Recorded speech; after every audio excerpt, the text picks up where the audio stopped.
ইমাম সাহেব ফজর নামাজ পড়ে মুক্তাদির দিকে মুখ করে কি করে না? নবীজি ফজর নামাজ পড়ে মুক্তাদির দিকে মুখ করে বসলেন। বসা পর নবী বলছেন, বেলাল, ও আমার বেলাল। বেলাল দাঁড় হয়ে গেলেন। নবীজি কি বলছেন? আমি লাব্বাইক, এখানে হাজির আছি। এবার নবী বললেন, বেলাল একটু আমার পাঞ্জরে এসো বাবা, তোমাকে একটা কথা বলবো। এবার বেলাল রাদিয়াল্লাহু তাআলা আনহু নবীর পাঞ্জরে এলেন।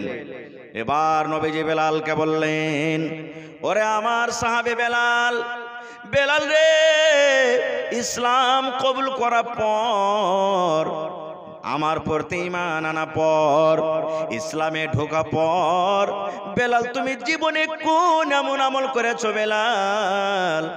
আমি ওই আমলটার কারণে তোমাকে আমি রাতের বেলাতে দেখেছি যে আমি নবী জান্নাতে পিছনে পিছনে হাঁটি, আর বেলাল তোমাকে আমি দেখেছি জান্নাতের ভেতরে তুমি আগে আগে হাঁটো। বেলাল তুমি দুনিয়াতে কোন এমন আমল করেছো যে আমি নবী তোমাকে জান্নাতের ভিতরে দেখেছি যে তুমি মনে হয় খড়ম পেয়ে দিয়ে, খড়ম বুঝেন তো, আগেকার মানুষরা খড়ম পেয়ে দিত, খড়ম পেয়ে দিয়ে বেলাল তুমি আগে আগে হাঁটছো, আর আমি নবী পিছন থেকে হাঁটছি। তোমার খড়মের আওয়াজ তখন আমি দেখলাম যে বেলাল তুমি ওইটা জান্নাতের ভিতরে হাঁটছো। বেলাল তুমি বলবে না যে আমলটা কি করো? এরে আমার ভাইয়েরা মায়েরা খালাল শোনেন। এবারে বেলাল বলছেন, আল্লাহর নবী গো, আমি আপনার সাথে 5 ওয়াক্ত নামাজ পড়ি, আমি রোজা রাখি, আর আল্লাহর নবী গো রমজান মাসের আমি রোজা রাখি, তেলাওয়াত জিকির আজকার করে। আল্লাহ রাসূল বললেন, বেলাল রে, এগুলা মোল্লা রে বেলাল, তুমি সাইড থেকে প্রাইভেট থেকে কোন এমন আমল করো বেলাল? সেই আমলটার কথা বলো। ওই আমলটার পরে আল্লাহ এত রাজি হয়েছে, তোমার আমলটার প্রতি আল্লাহ এত খুশি হয়েছেন, ওই আমলটাতে আল্লাহ খুশি হয়ে তোমাকে জান্নাতে দান করেছেন। বেলাল রে, তুমি মনে করো বাবা দুনিয়াতে কোন তুমি এমন আমল করো? এ আমার ভাইয়েরা মায়েরা খালা শোনেন। এবারে বেলাল বললেন, নবী গো, জীবনে আমি কোন এরকম আমল করতে পারিনি নবী গো, কিন্তু জান্নাত লওয়ার আশাতে, জান্নাত পাওয়ার আশাতে এখন আমি ছোট্টখাট্ট আমল করেছি গো নবীজি। রাসূল বললেন, বেলাল রে কি আমল করো তুমি দয়া করে বলে দাও। এইবারে বেলাল বললেন, নবী গো, নামাজের টাইম হোক কিংবা নাই হোক, হয়তো বেলা 10টা বেজে গেল, বেলা 8টা বেজে গেল, বেলা 2টা বেজে গেল, কিংবা এশারের নামাজের পর আমি 10টার সময় পেশাব পায়খানা করতে উঠলাম। এবার নবী গো আমি দেখলাম, আমি যখন আমার ওযু ভেঙে যায় আমি নতুন করে ওযু করি, নামাজের টাইম থাক কিংবা নাই থাক, এবার নতুন করে ওযু করে আমি ঘরের ভিতরে যাই না। আমি যখন যখন ওযু করি, ওযু করার পর মসজিদের দিকে রওনা হয়ে যাই, মসজিদে আমি চলে যাই, আর মসজিদে যাওয়ার পর আমি 2 রাকাত করে আমি নামাজ পড়ি। আল্লাহ রাসূল গো, বেলা 8টার সময়তে 10টার সময় যদি আমি ওযু করি, নামাজের টাইম কিন্তু এখনো হয়নি, আমি আল্লাহকে বলি, মাবুদ রে, আমার ওযু ভেঙে গেছে, নতুন করে আমি ওযু করলাম। ওযু করার পর আমি মসজিদের ভিতরে চলে যাই, আর মসজিদে যাওয়ার পর আমি নফল 2 রাকাত আমি নামাজ আদায় করে। এই মতো আল্লাহর নবী গো, আমার নামাজের যখন টাইম হোক কিংবা নাই হোক, যখন যখন নতুন করে ওযু করি, তখন তখন 2 রাকাত করে আমি মসজিদে নামাজ পড়ে। এবারে নবী বললেন, বেলাল রে, তোমার এই আমলটাতে এত আল্লাহ খুশি হয়েছেন, তোমার আমলটাতে এত আল্লাহ রাজি হয়েছেন, এই আমলটার কারণে তোমাকে আমি জান্নাতের ভেতরে ঘুরতে দেখলাম। নারে তাকবীর। তাহলে একটা আমল শিখলেন, নামাজের টাইম হোক বা না হোক, এখন যেরকম আপনি বসে আছেন, বাড়ি যাবেন, পেশাব পায়খানা করবেন, হ্যাঁ ওযু করে লি, আর যেমনি ওযু করলেন মসজিদে যায় 2 রাকাত নামাজ পড়ে নিলেন, নেকি মনে করে আল্লাহ জান্নাত দান করবেন। পড়বেন তো পড়েন ইনশাআল্লাহ। আর ডেলি না পারবেন, এক একদিন কিরকম সুন্নাত আদায় করেন। আর একটু আগে চলেন, আল্লাহ রাসূল বলেছেন, এ আমার উম্মত তুমি শুনে নাও, জমিনের উপরে আকাশের তলাতে, এই মুসলমান বলেন তো আল্লাহর নিকটে কোন জায়গাটা বেশি ভালো? কোন জায়গা ভালো? মসজিদটা আল্লাহর নিকটে ভালো। আল্লাহ রাসূল বলেছেন, উম্মত যখন তুমি মসজিদের ভিতরে যাবে, একটা দোয়া আছে, মসজিদে যখন আপনি ডান পা খান রাখবেন, আল্লাহ রাসূল বলেছেন তোমাকে দোয়া পড়তে হবে, আল্লাহুম্মা আফতাহলি আবওয়াবা রাহমাতিক। যখন তুমি পেশাব পায়খানা করতে যাবে, তখন তোমাকে দোয়া পড়তে হবে, বিসমিল্লাহি আল্লাহুম্মা ইন্নী আউযু বিকা মিনাল খুবুসি ওয়াল খাবাইস।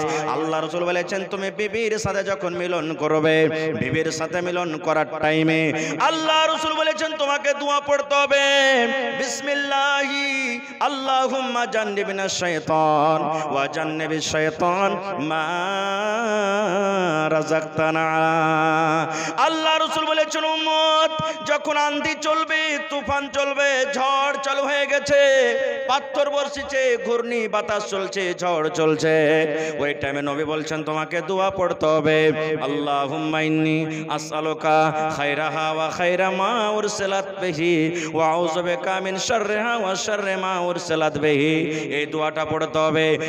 এক কথা প্রত্যেক জায়গাতে দোয়া আছে, কিন্তু নবী বলেছেন উম্মত রে, এই জমিনের উপরে বাজার হলো আল্লাহর নিকটে সব থেকে খারাপ জায়গা, মার্কেট হলো সব থেকে খারাপ জায়গা, আল্লাহর নিকটে চক হলো সব থেকে খারাপ জায়গার উম্মত।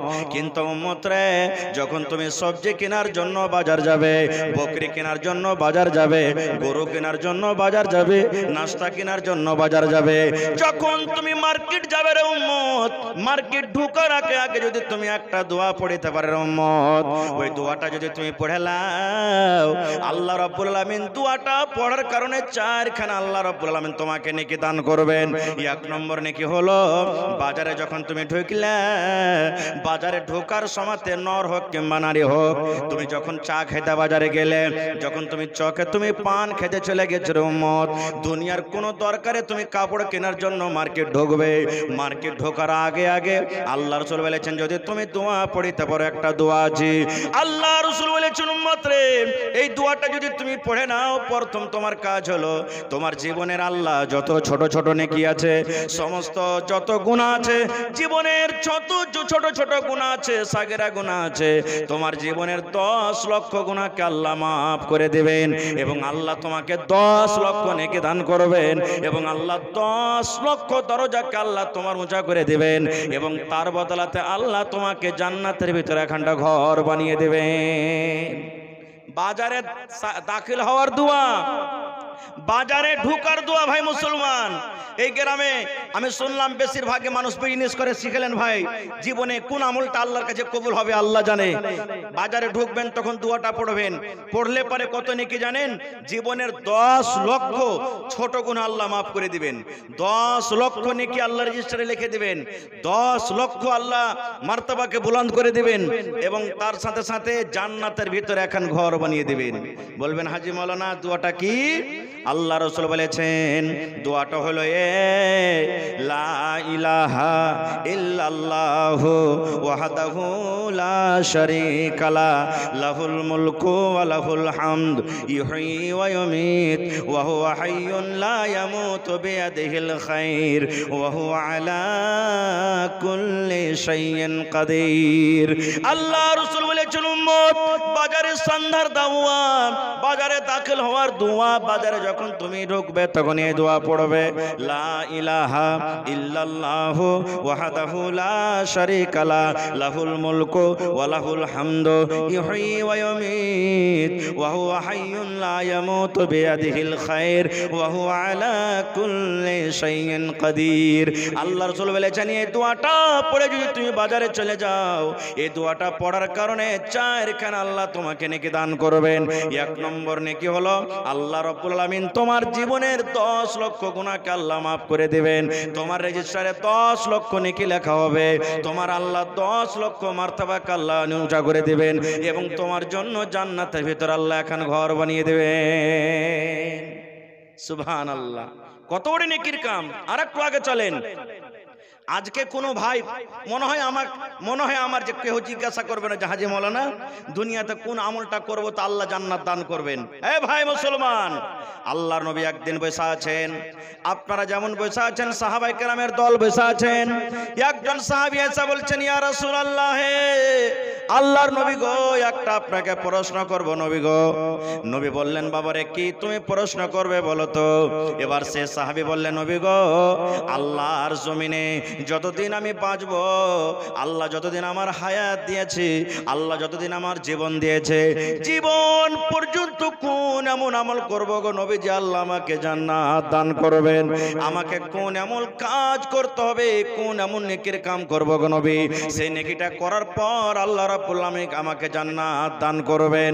এরে আমার মায়েরা, খালারা, এ ভাইরা শুনেন, নবীর সামনে একজন সাহাবী প্রশ্ন করে দিলেন, ইয়া রাসূলুল্লাহ, আল্লাহর জান্নাতের ভিতরে যেতে গেলে দুনিয়াতে কোন এমন আমল করতে হবে গো নবীজি?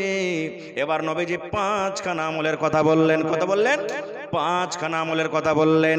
এই দুনিয়ার মানুষ শুনে নাও, এই আমার সাহাবী শুনে নাও, বেঁচে থাকা কালে পাঁচখান যদি তুমি কাম করতে পারো রে বাবা, জীবনে বেঁচে থাকা কালে পাঁচখানা তুমি আমল করতে পারো, আল্লাহ রাব্বুল আমিন তোমাকে জান্নাতের ভিতরে দান করবেন, তুমি জান্নাতে চলে যাবে। পাঁচখানটার মধ্যে এক নম্বরে রাসূল বললেন, ওয়াবুদুল্লাহ, তুমি এক আল্লাহর তুমি ইবাদত করো, এক আল্লাহর তুমি পূজা করো। দুই নম্বরে নবী বললেন, ওয়ালা তুশরিকু বিহি শাইয়া, এবং আল্লাহ রাব্বুল আমিনের সাথে তুমি অন্য কাউকে শরীক করিও না। কার পূজা করতে হবে? কার ইবাদত করতে হবে? এক আল্লাহর। আর আল্লাহর সাথে অন্য কাউকে শরীক করতে হবে না। এই গ্রামে যদি কোনো মা, খালা, দাদি, নানি থাকে তো মনে দুঃখ নেবেন না, সুবহানাল্লাহ, আল্লাহর সাথে আমরা শরীক করছি মেলায় লোক। বলবেন, হাজী মাওলানা কই শরীক করেন না? আচ্ছা বলেন তো, একটু কিছু হবে না হবে, আমার ভাইরা কোদল চোপাইতে চলে গেছে, কোদল চোপাইতে চোপাইতে একটু যদি হাতখানি এদিক ওদিক হয়ে যেত, হাতে কি বাঁধে? জোরে বলেন। হ্যাঁ, এটা হয়ে গেল শিরক। কি হলো না হলো? এই গলাতে একটা তাবিজ বাঁধা দেয়, বাঁধে না? বাঁধে না? এটা হলো শিরক। আরো কত ভাই যারা কবিরাজ আছে, হ্যাঁ তোকে এরকম এরকম হয়ে গেছে রে, এবার তখন ও মন্ত্র চালু করবে। কি মন্ত্র জানেন?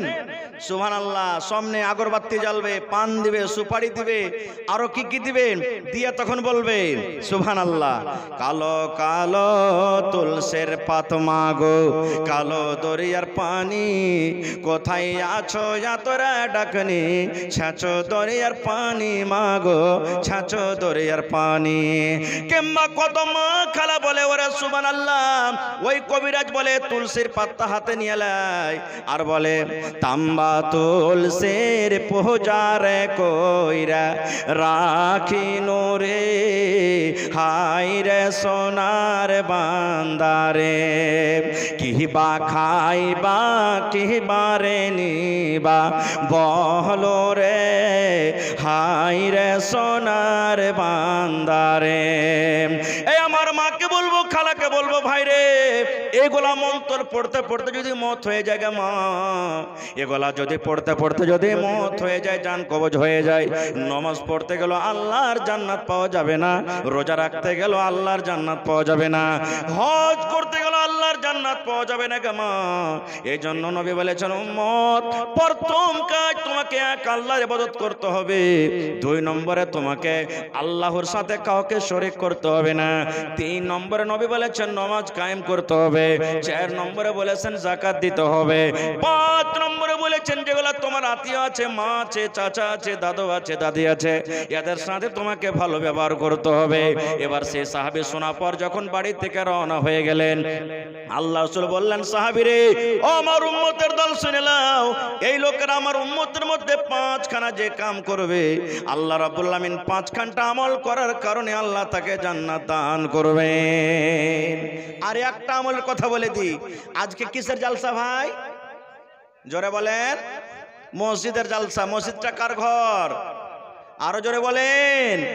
আপনারা বলবেন, হাজী মাওলানা আজকে মসজিদের জালসা, প্রত্যেক বছর জালসাতে দান করি, মসজিদ বানাই, এই মসজিদ বানিয়ে কোনো লাভ আছে? ওরে সুবহানাল্লাহ, আল্লাহ রাসূল বলেছেন, উম্মত 1400 বছর আগে এলান করে দিয়েছেন, মান বানা লিল্লাহি মসজিদান বানাল্লাহু লাহু বাইতান ফিল জান্নাহ। আল্লাহ রাসূল বলেছেন উম্মত যে আমাকে খুশি করার জন্য, আল্লাহকে রাজি করার জন্য আল্লাহর এখন ঘর মসজিদ বানিয়ে দিবে। আল্লাহ রাব্বুল আমিন তার জন্য জান্নাতের ভিতরে এখন ঘর বানিয়ে দেবেন। আল্লাহর জন্য দুনিয়াতে ঘর বানালে আল্লাহ জান্নাতের ভিতরে এখন ঘর বানাবে। এবার আপনারা বলবেন হাজী মাওলানা আমাদের মসজিদে মোটামুটি 1 কারোর টাকা মনে হয় খরচা হয়ে গেছে নাকি? হয়নি? 1 কারোর টাকা খরচা হয়ে গেছে। তা আমরা গোটা গ্রাম মিলে 1 কারোর টাকা খরচা করলো যে মাওলানা, তাহলে তো জান্নাতে এখানটা আল্লাহ ঘর বানাবে নাকি? ওরে সুবহানাল্লাহ না। আল্লাহ রাসূলের অন্য হাদিস আছে, আরে আমার উম্মত পাখির বাসা রয়েছে, পাখির তোমরা বাসা দেখো রে উম্মত, এই পাখির বাসার সমান যদি এখন আল্লাহর ঘর তোমরা বানিয়ে দাও, পাখির যে বাসা আছে ওই বাসার সমান যদি আল্লাহর এখন ঘর বানিয়ে দাও, আল্লাহ রাব্বুল আলামিন ওই বাসার সমান ঘর বানার কারণে জান্নাতের ভিতরে এখন আল্লাহ ঘর বানিয়ে দেবেন। পাখির বাসা বড় হয় না ছোট হয়? জোরে বলেন। ছোট হয়।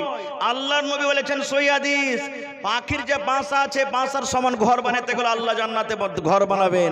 এবার বলবেন হাজী মাওলানা এত ছোট জায়গা বানালে আল্লাহ জান্নাতে ঘর বানাবেন? জি, এর দুটো অর্থ আছে। 1 নম্বর অর্থ, গরিব মানুষ আপনি কিচ্ছু করতে পারেন না, ছোট্ট করে যদি নেকি মনে করে একটা পাখির বাসার সমান ঘর বানান, নেকি মনে করে আল্লাহ এতখানি পারছি আর পারি না, আল্লাহ আপনার পরে রাজি হয়ে জান্নাতে ঘর বানাবেন। 2 নম্বর, 1 কারোর টাকা মসজিদ আপনার খরচ হয়ে গেল, আপনি ঘর বানালছেন, কে 10,000 দিয়েছেন, কে 5,000 দিয়েছেন, কে 20,000 দিয়েছেন, কে 500 দিয়েছেন, কে 10 দিয়েছেন। এইবারে আপনার টাকাতে ইট কিনা হলো, মশলা কিনা হলো, মিস্ত্রি লাগলো, সিমেন্ট লাগলো, গিট্টি লাগলো, বালু লাগলো, এবার সমস্তকে বানার পর দেখা গেল একটা পাখির সমান জায়গা, পাখির বাসার সমান জায়গা আপনার টাকাতে তৈরি হয়েছে। তা আল্লাহ রাসূল বলেছেন এতখানি জায়গা তৈরি করার পরও জান্নাতে আপনার জন্য ঘর বানাবে। ভাই মুসলমান, শুধু তা নয়, আল্লাহর নবী যখন মক্কা থেকে হিজরত করে মদিনা চলে গেলেন, এবার মদিনাতে মসজিদ নেই। এখানে হাজী সাহেব আছেন কেউ? আমার হাজী সাহেব এটা নাকি? মাশাআল্লাহ, দেখে এসেছেন মসজিদে নববী। নবী যখন হিজরত করে চলে গেলেন মদিনাতে মসজিদ বানাইতে হবে, মসজিদ নাই। নবীজি সাহাবীরাকে বসিয়ে নিলেন, যেমন আজকে মাশরা করে আপনারা জালসা করেছেন, জালসা করতে হবে। নবীজি সমস্ত সাহাবীকে বলেন, আরে আমার সাহাবীরা মসজিদ বানাইতে হবে, যে জায়গাতে মসজিদ এখন আছে। রাসূল বলছেন এই জায়গাখানটা কার? সাহাবীরা বলছেন নবীজি দুটো ইয়াতিম বাচ্চার জমিন। কার জমিন? দুটো ইয়াতিম বাচ্চার, একটা নাম হলো সাহাল, একটা নাম সোহেল। রাসূল বলছেন ওরাকে ডাকো তো, দুটো ছোট বাচ্চা। নবী ডেকেছে, বাপরে, দৌড়াতে দৌড়াতে হাজির হয়ে গেলেন। কি বলছেন হুজুর? কি বলছেন নবীজি? বলেন কি বলছেন? দুটো বাচ্চা। এবার রাসূল বলছেন বাবা তোমাদের এই জমিনটা নাকি শুনলাম? বলছে জি নবীজি, আমরা দুটো ইয়াতিম ভাই, গরিব, বাপ নাই, ইয়াতিম আমরা, আমাদের এটা জমিন।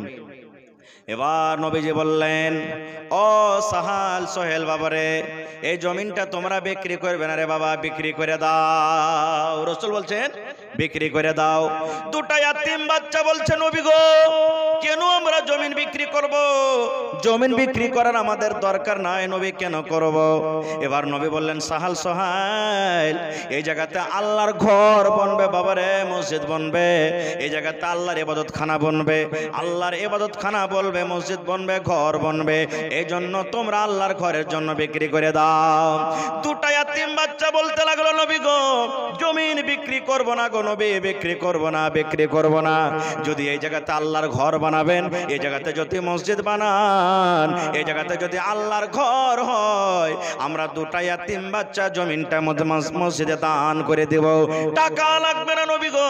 দুটো ইয়াতিম বাচ্চা, ইয়াতিম ভাই, আমরা জমিন আমরা মসজিদে দান করে দিলাম, আপনি আল্লাহর ঘর বানান। নবী বলছেন না না, তোমাদের দান লাও হবে না, তোমরা জমিনটা বিক্রি করে দাও বাবা। দুটো ইয়াতিম বাচ্চা কাঁদতে লাগলো, চোখ দিয়ে ঝরঝর করে পানি ঝরতে লাগলো।